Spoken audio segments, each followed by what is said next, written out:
Ngayon, nandito tayo ngayon at i-unbox natin yung bigay na helmet mula sa Zebra Helmet Philippines.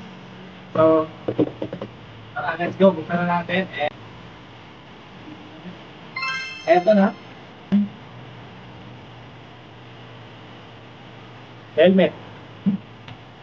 Tan! Pakaganda. Siyempre, bagong-bago, may sticker pa. And siyempre, isa itong modular. Modular yung ating helmet na binigay ni Zebra. Maraming salamat. So, sa box niya, kasama yung bag. At siyempre, meron kasama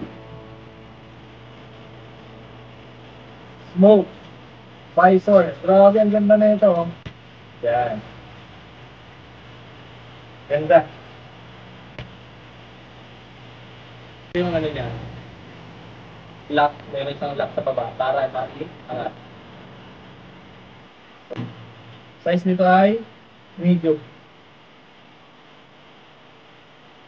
Oh, pagkaganda. At nandito na nga guys, nitong time na to, ginamit ko na rin ito papunta ng Dingalan ng Aurora. Napakaganda talaga ng helmet. Napakagaan. Ayan. Meron din siyang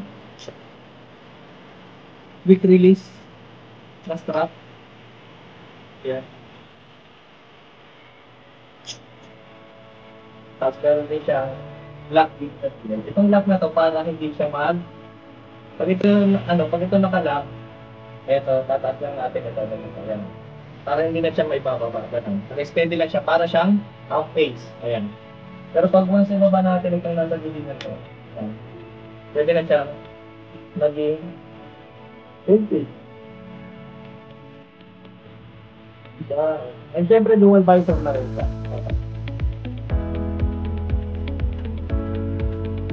Ganda ng kulay, black na black.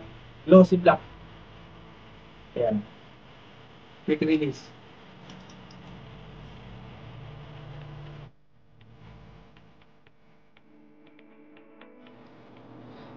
And also, meron siyang high strength ABS shell, lightweight and impact resistant. Adjustable ventilations bring coolness and comfort. Multi-density EPS for safety buffers. Comfortable soft cushion liner made of breathable fabric. Padded windproofing can reduce wind noise. Padded chin strap with quick release strap.